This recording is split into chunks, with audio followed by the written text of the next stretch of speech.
Section 1. You will hear a woman phoning to inquire about exhibition information. First, you have some time to look at questions 1 to 4.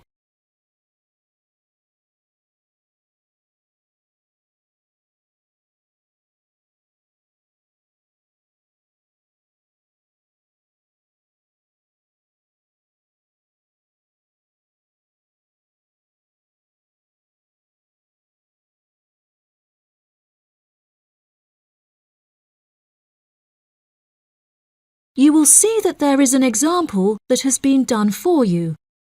On this occasion only, the conversation relating to this will be played first. Good morning. You're through to the events coordinator at the Birmingham City Council. How may I help you? Hello there. My husband and I are interested in purchasing tickets to the automobile exhibition, but I couldn't find many details about it on your website, and I was wondering whether you could provide me with some more information. Does it open in June? The purpose of calling is to purchase tickets, so purchasing has been written in the space. Now we shall begin. You should answer the questions as you listen, because you will not hear the recording a second time. Listen carefully and answer questions 1 to 4. Good morning. You're through to the events coordinator at the Birmingham City Council. How may I help you? Hello there. My husband and I are interested in purchasing tickets to the automobile exhibition, but I couldn't find many details about it on your website, and I was wondering whether you could provide me with some more information. Does it open in June? Yes, of course, madam. The exhibition will take place during July and will showcase the history of automobiles from the very first commercial car in the late 1800s all the way through to the present day. Is the exhibition open for the duration of July? No, madam. The exhibition will last 3 days, from the 1st of July to the 3rd of July, and then the cars will be taken to another exhibition. Okay. Does the exhibition focus on a certain manufacturer? No, it will showcase a wide range of manufacturers. Wonderful. I'm ever so fed up of going to these shows and only seeing one manufacturer. Are there any opportunities to sit in or even drive the cars? There will be many opportunities for you to sit in the cars.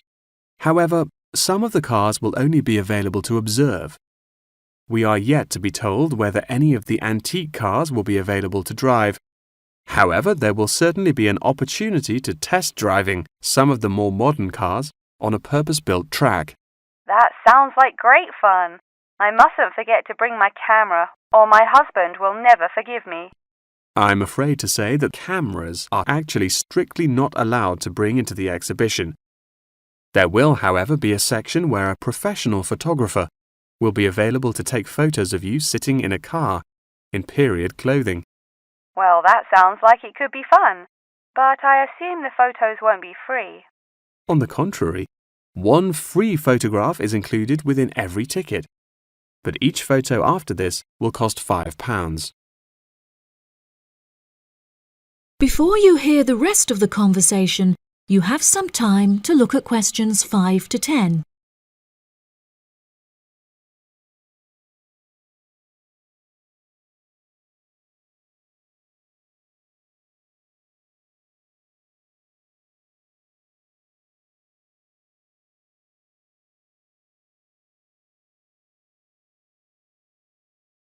Now listen and answer questions 5 to 10. That's a nice surprise. Not many things are free anymore. I've been asking around about the ticket prices, but I haven't yet had a definite answer. Is it correct that the tickets are £100, whether you buy them now or on arrival? I'm afraid not. If you buy the ticket in advance, the price is £110, but it's £165 on the door. Oh, goodness. I suppose I'd best pay for them now then. Is it possible to buy tickets from you now over the phone? Yes, of course, madam. I'll transfer you to the box office manager, Mark Edgeworth. That's EDGEWORTH,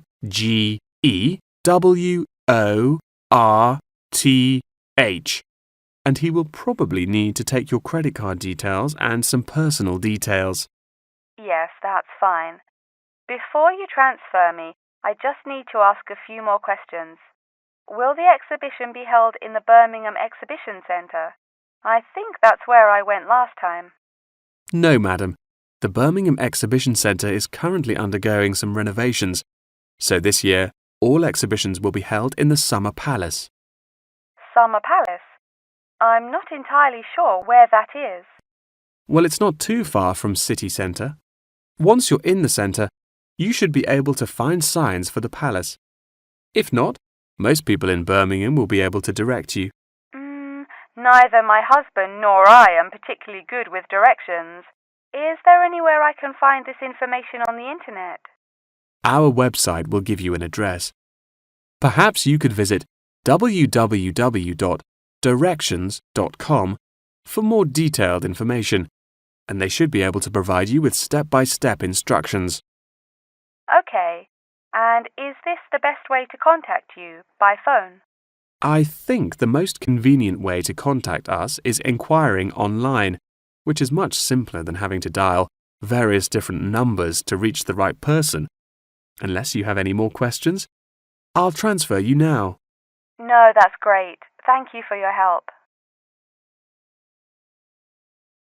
That is the end of section 1. You now have half a minute to check your answers.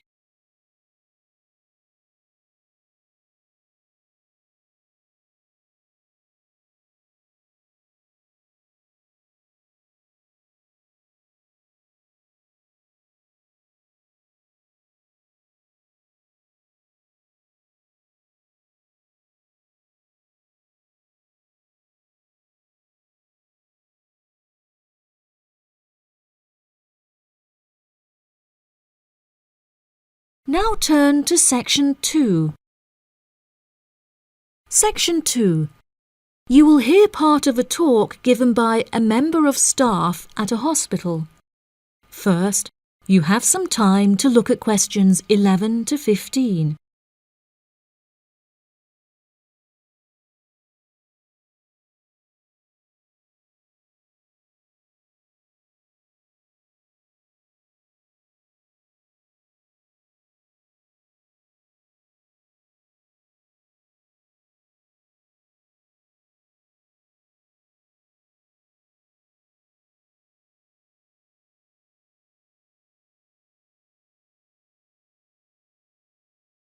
Now listen carefully and answer questions 11 to 15. Hello, and welcome to the homepage for the Healthy Hearing Medical Clinic and Surgery, where we'd like to share a little more information about the services we provide and more. Our hospital is one of the leading specialised hospitals in the United Kingdom, attracting the very best healthcare professionals from around the globe. Not only are we a leading medical practice, but we are also the only hospital in the United Kingdom dedicated entirely to the treatment of and research into the curing of hearing loss. Our facilities and staff here are renowned across Europe, attracting thousands of patients a year. Our consultations can number anything up to 11,000 patients a year. However, we aim to treat around 5,000 patients a year so as to maintain and ensure the quality of our services. Our patients are guaranteed the highest standard of care, as well as the use of our first-class facilities. All patients requiring overnight treatment are provided with their own private room with ensuite facilities, as well as a state-of-the-art entertainment centre, which includes a flat-screen LCD television and PlayStation. Appointments with our healthcare professionals can be made at any time during the week, with female doctors available between 8 a.m. and 11 a.m. If you need to see a doctor outside of these times, please visit the Out of Hours page of our website for more information. Our doctors are all trained to an exceptionally high standard, and practice a vast array of specialities. Mr. Roberts is a fully qualified ear and throat specialist. Mr. Edwards is a pediatric hearing specialist, while Mr. Green specializes in reversing hearing loss. For more details about our people, please visit the staff members page on our website. During a consultation, doctors will sometimes decide medication is required, for which patients should receive a prescription. There are several pharmacies within the city. However, we recommend that patients use the pharmacy housed within our healthcare facility. Our in-house pharmacy is well stocked at all times. Our products are competitively priced, and our pharmacists are on hand to help and advise from 8 a.m. until 10 p.m. from Monday to Saturday, and from 9 a.m. until 12 p.m. on Sundays. If you require any help outside of these hours, please see our out-of-hours page on the website. Since the Healthy Hearing Medical Clinic and Surgery also functions as a teaching hospital, we aim to provide our students with every opportunity to expose themselves to medicine in practice. Therefore, we would like to encourage our patients to give their consent for a medical student to attend their consultations. If our patients are not comfortable with this, there will be a form at reception where patients will be able to opt out. Before you hear the rest of the talk, you have some time to look at questions 16 to 20.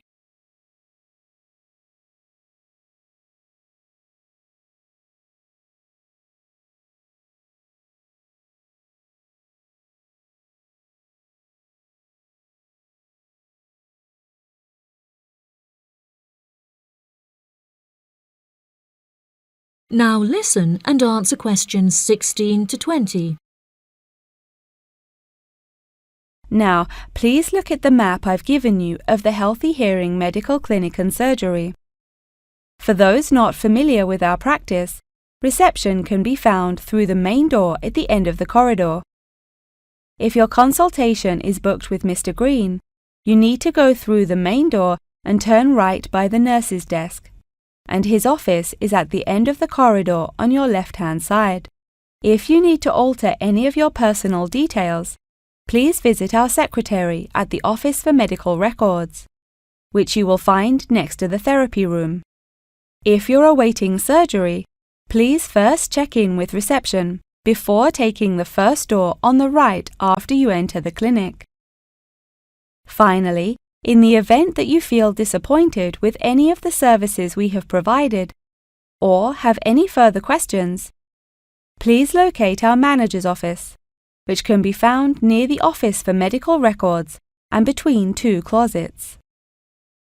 If you have any more questions about the Healthy Hearing Medical Clinic and Surgery, please do not hesitate to contact us on 01 256 111 111. That is the end of section 2. You now have half a minute to check your answers.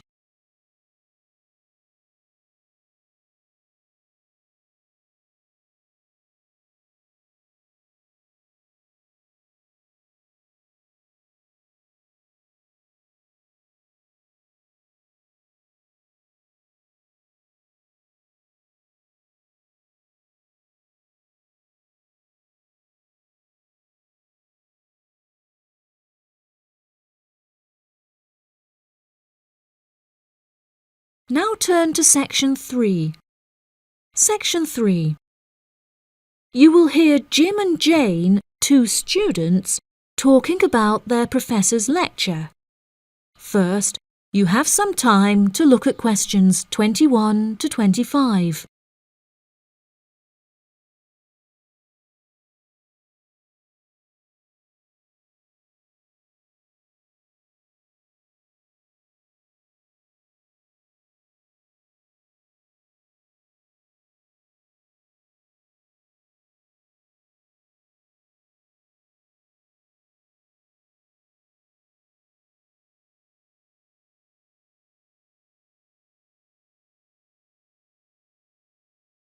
Now listen carefully and answer questions 21 to 25.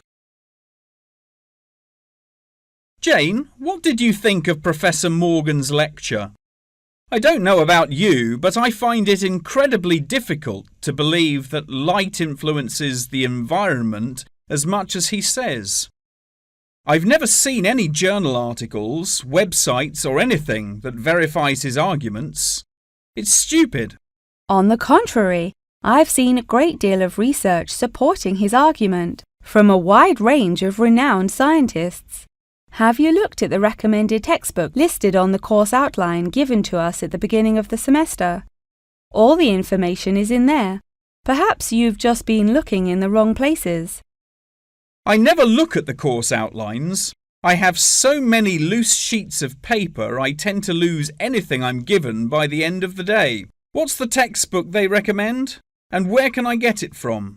I should probably go buy it soon. I'm already behind in the course. Yeah, you definitely should buy it. And our grades are more important this year. It's called The Influence of Light on the Environment. You should be able to find it in the bookshop on campus. If not, they'll order it within 2 weeks. In the meantime, you should read up on Ken Simpson's work. He argues that in order to protect natural habitats, governments should endeavour to turn off lights in cities at night. Well, that's controversial. I doubt any government would be willing to do that any time soon. I imagine roads would become quite dangerous without street lighting. For this issue, Dave Kepler suggests they could just replace the existing lights with more environmentally friendly bulbs. They could even install solar-powered lights. That way, roads will be more eco-friendly while maintaining safety. Although I guess they wouldn't be particularly effective in colder countries, especially during the winter. That's quite a good idea, actually. The price of solar power is supposed to be on par with electricity within the next few decades, and it was on the news this morning. I've also heard that, according to Sharon Gray, in countries with more sunlight, insect-eating animals tend to be smaller in size. Since there are fewer insects, and the remaining insects produced a smaller number of eggs. Yeah, I think I read somewhere that sunlight also has a negative effect on the quality of water, but I'm not sure I believe it. In many hot countries, particularly developing countries, there is a lot of water pollution caused by factories rather than sunlight. Nevertheless, Maria Jackson says that in direct sunlight, the surface of the water becomes more translucent. Therefore, it affects the amount of sunlight that aquatic insects can absorb. Not much research has been undertaken to prove Jackson's theory, but it seems to have been widely accepted anyway. I've never heard of that. I'll have to look it up on Google. The only other theory I've studied is Barbara Swallow's study on how declined insect population adversely affects the frog population. Not that I'm complaining. I hate insects, especially spiders. You have arachnophobia? I never would have guessed. Didn't your brother have a pet black widow spider? Yes, he did, and I hated it. It escaped from its cage once, and we never found it. I had nightmares for months. Before you hear the rest of the conversation, you have some time to look at questions 26 to 30.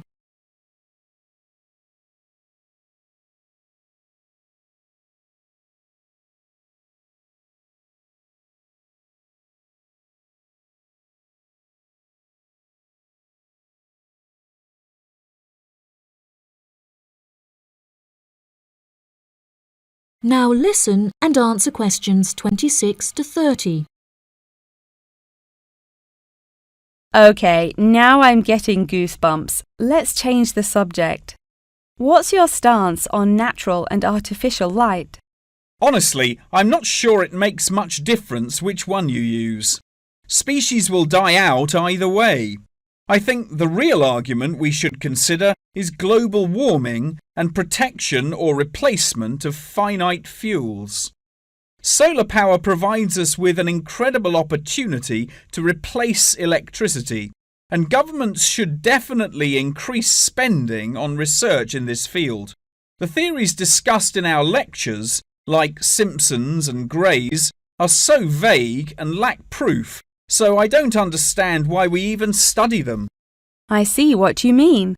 I don't like learning unsupported theories for exams, and I'd rather spend my time learning something else. For example, I'd be much more interested in studying the animals in safari parks than researching migratory birds, particularly the effect of tourists on the quality of life of animals.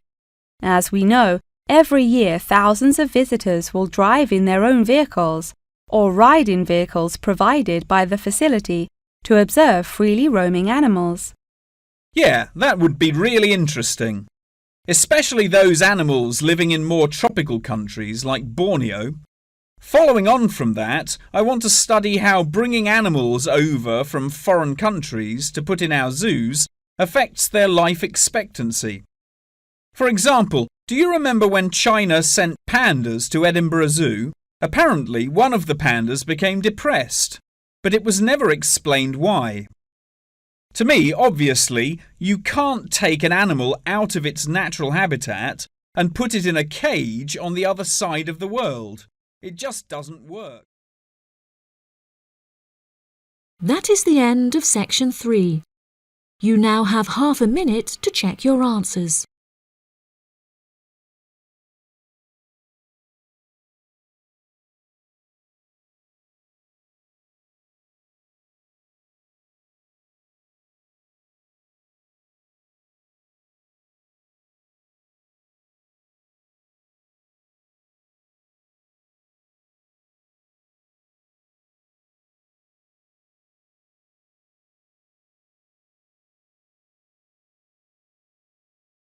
Now turn to section 4.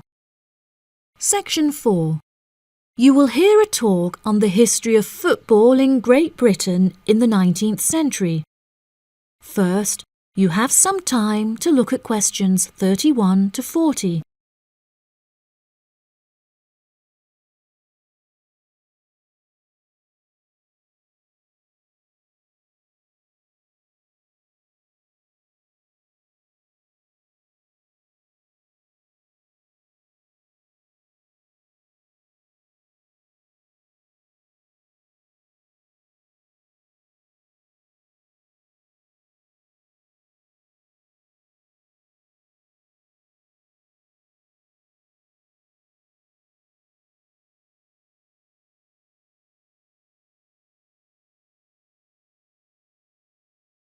Now listen carefully and answer questions 31 to 40.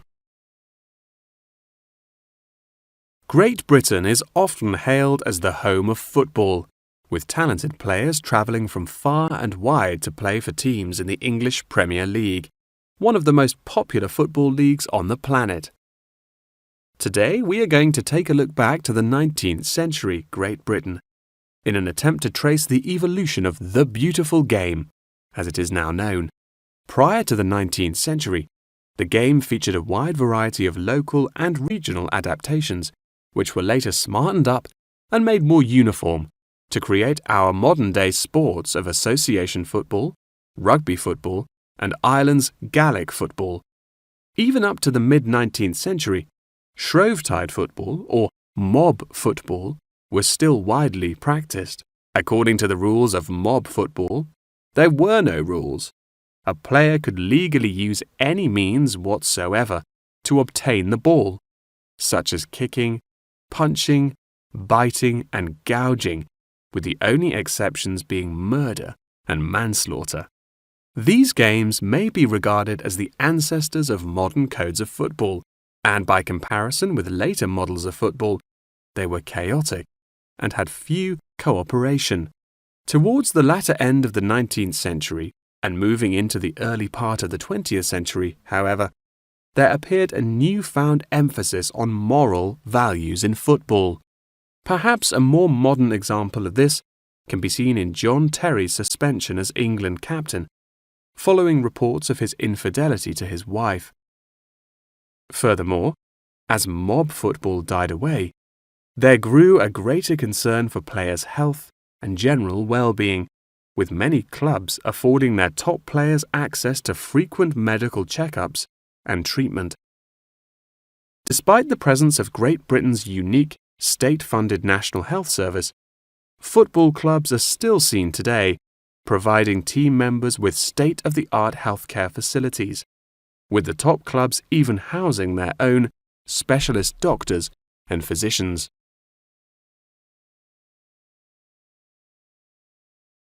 Today, football is a key feature of school children's day-to-day education, particularly for boys. With the help of football associations, all schools in the UK are boasting their own football teams. This mainly comes as a result of pressure put on schools and the government by concerned parents, who felt that football education taught their children valuable lessons and indeed vital life skills, such as teamwork and a drive to succeed. Nowadays, many of the UK's top football clubs provide training facilities and outreach programs in an attempt to educate the nation's aspiring youths.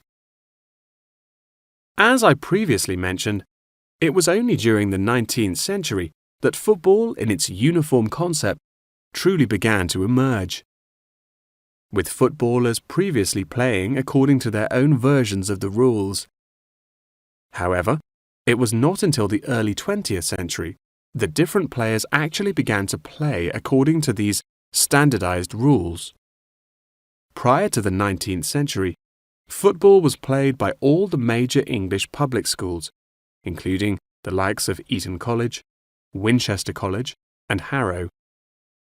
In 1848, there was a meeting at Cambridge University in an attempt to lay down the laws of football.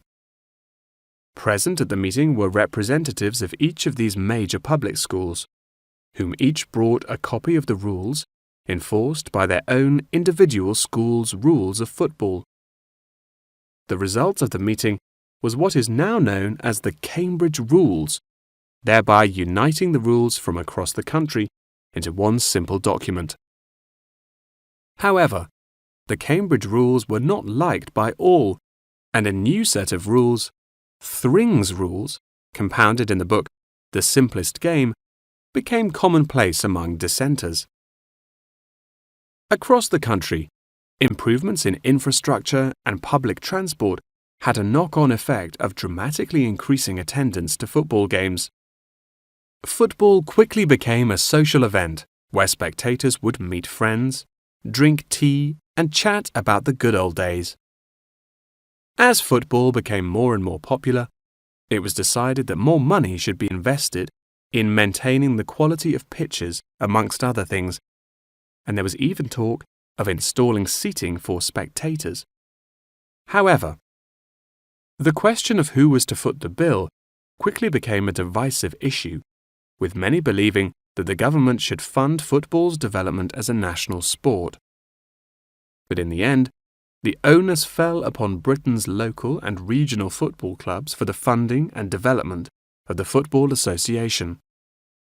They became responsible for the upkeep of football grounds, began to pay their best players a small salary, and organised competitions against other local and regional teams.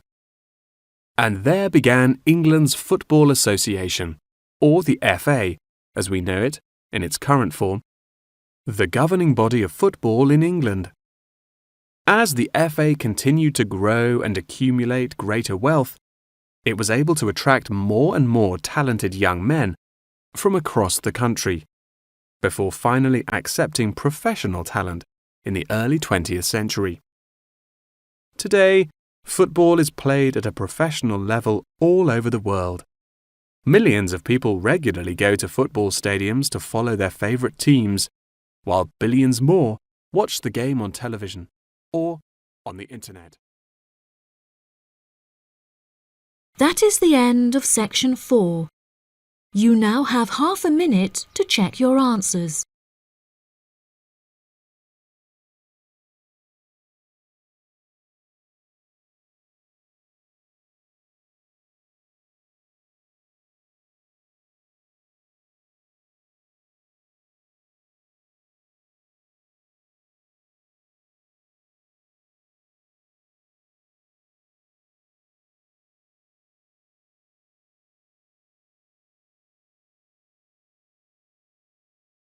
That is the end of the listening test.